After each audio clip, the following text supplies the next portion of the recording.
नमस्कार दोस्तों, स्वागत है आपका मेरे एक नए वीडियो में। दोस्तों, जैसा कि आपको पता है कि इलाहाबाद हाई कोर्ट ने आरओ और एआरओ की जो परीक्षा हुई थी उसका जो रिज़ल्ट आया था और उसके बाद जो बच्चे डीवी का एक इंतज़ार कर रहे थे, तो कल उसने डीवी की डेट डिक्लेयर कर दी है। और जो डीवी की डेट है वो 1 अप्रैल से 6 अप्रैल तक चलेगी। और उसके लिए जो ज़रूरी डॉक्यूमेंट है वो भी इलाहाबाद हाई कोर्ट ने मेंशन किया है कि आपको किन किन डॉक्यूमेंट को डीवी के लिए लेके आना है। लेकिन हो सकता है कि कुछ बच्चों के पास उसमें से कोई डॉक्यूमेंट न हो, तब वो क्या करें। इसी के विषय में मैं आपको इस वीडियो में बताने वाला हूं। अगर आप मेरे चैनल पर नए हैं तो मेरे चैनल को सब्सक्राइब करिए और लाल घंटी को दबाकर बेल आइकन को प्रेस करिए और वीडियो को अधिक से अधिक लाइक करिए और शेयर करिए। तो दोस्तों, सबसे पहले आइए देखते हैं कि हाई कोर्ट इलाहाबाद ने किन किन डॉक्यूमेंट के लिए आपको बोला है। यानी अगर आपका सिलेक्शन हो चुका है तो आपको ये डॉक्यूमेंट लेके जाना अनिवार्य है। अगर आप इसमें से कोई भी डॉक्यूमेंट अगर मिस कर देंगे तो आपको चयन प्रक्रिया से बाहर होना पड़ेगा। तो सबसे पहले आपकी चाहिए हाई स्कूल की। तो इसमें हाई स्कूल की दोस्तों सर्टिफिकेट और मार्कशीट दोनों मांगी गई है। उसी प्रकार इंटरमीडिएट में भी मार्कशीट और सर्टिफिकेट और ग्रेजुएशन में भी मार्कशीट और सर्टिफिकेट की डिमांड की गई है।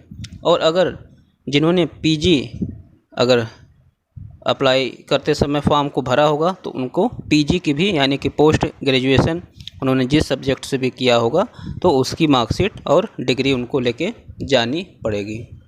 इसके बाद कंप्यूटर की डिग्री या तो ओ लेवल हो, और हाँ, एक बात ध्यान देने वाली बात यह है दोस्तों कि ओ लेवल अगर उन्होंने किया है तो वो डोएक से ही मान्य होगा। उसके अलावा अन्य किसी संस्था से अगर उन्होंने ओ लेवल किया है तो वह हाई कोर्ट मान्य नहीं करेगा और उनको चयन से बाहर कर देगा।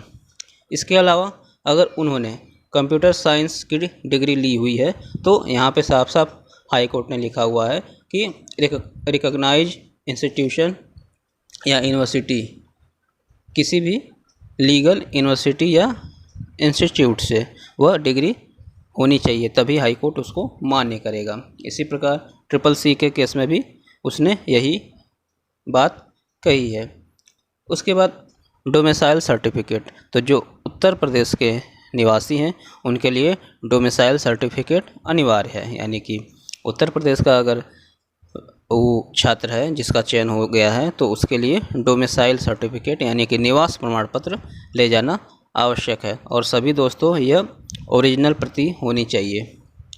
उसके अलावा कास्ट सर्टिफिकेट, और कास्ट सर्टिफिकेट में जो भी है वो अगर रिजर्वेशन का जो भी प्रावधान है वो उत्तर प्रदेश के मूल निवासियों को ही हाई कोर्ट प्रदान करेगा। अगर उत्तर प्रदेश के बाहर का कोई व्यक्ति, वह भले SC में हो या ST में हो, वह जनरल में ही काउंट किया जाएगा। तो इसलिए कास्ट सर्टिफिकेट भी अनिवार्य है। इसके अलावा आपको नो ऑब्जेक्शन सर्टिफिकेट, मतलब कि जो व्यक्ति प्रेजेंट टाइम में किसी भी स्टेट गवर्नमेंट या सेंट्रल गवर्नमेंट के अंतर्गत कर्मचारी हैं या कार्य कर रहे हैं किसी संस्था में जो कि राज्य स्तरीय या फिर केंद्र स्तरीय हो, तो उनको नो ऑब्जेक्शन सर्टिफिकेट लाना पड़ेगा। इसके अलावा डिस्चार्ज सर्टिफिकेट, ऐसे व्यक्ति जो एक्स सर्विसमैन हो, किसी सैन्य विभाग से रिटायर हुए हों, उनको ये सर्टिफिकेट लेके जाना अनिवार्य है। अन्य किसी व्यक्ति को यह सर्टिफिकेट ले जाने की कोई आवश्यकता नहीं है। इसके अलावा सर्टिफिकेट अगर आपने स्पोर्ट पर्सन के तौर पे इसमें अप्लाई किया है, किसी स्पोर्ट का जिक्र किया है अपने फॉर्म को अप्लाई करते समय, तो उसका भी आपको सर्टिफिकेट लेके जाना पड़ेगा। इसके अलावा आपको डिसेबिलिटी, कोई अगर आप में विकलांगता है तो उससे संबंधित प्रमाण पत्र आपको लेके जाना पड़ेगा। और आइडेंटिटी कार्ड, कोई ऐसा आइडेंटिटी कार्ड जो कि अथराइज किया गया हो किसी लीगल संस्था के द्वारा, जैसे कि आधार कार्ड हो गया, वोटर कार्ड हो गया, राशन कार्ड हो गया, और आपका ये ड्राइविंग लाइसेंस हो गया वगैरह, ये आपको लेके कोई एक लेके आपको जाना है।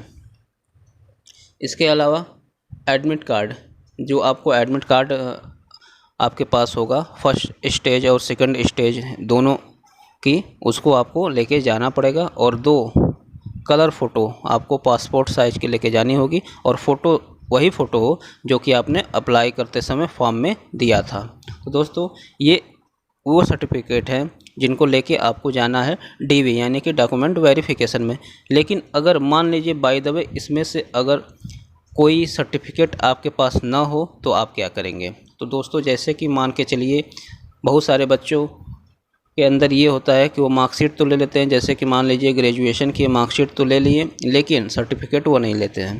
तो आपको तुरंत, क्योंकि हाई कोर्ट ने बहुत कम समय दिया है, मात्र 3 दिन का समय दिया हुआ है, क्योंकि 28 को उसने डिक्लेयर किया डीवी की डेट, 29, 30 और 31 3 दिनों का समय है। आप तुरंत अपने कॉलेज पे जाइए या अपने यूनिवर्सिटी पे जाइए और वो सर्टिफिकेट प्राप्त कर लीजिए, क्योंकि ओरिजिनल सर्टिफिकेट होना बहुत अनिवार्य है।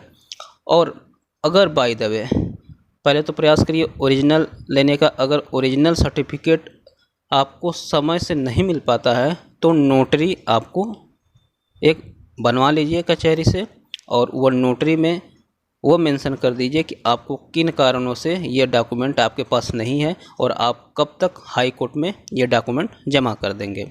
तो एक नोटरी आपको कचहरी से बनवानी पड़ेगी। और लेकिन मैं यही कहूँगा कि पहली प्राथमिकता आपकी ओरिजिनल सर्टिफिकेट है। किसी प्रकार से अगर ओरिजिनल सर्टिफिकेट प्राप्त कर ले तो सही है, अन्यथा एक नोटरी बनवा ले, क्योंकि हाई कोर्ट में नोटरी एक्सेप्टेबल है, कोई गारंटी नहीं है कि वो एक्सेप्ट कर भी सकते हैं नहीं भी कर सकते हैं। इसलिए आपकी पहली प्राथमिकता है कि आप इन सभी जितने भी मेंशन किए गए हैं डॉक्यूमेंट को, उस डॉक्यूमेंट की ओरिजिनल कॉपी आप अपने पास रख ले। अभी भी 2-3 दिन का समय है, आप प्रयास करके वो डॉक्यूमेंट अपने पास अवेलेबल कर लीजिए।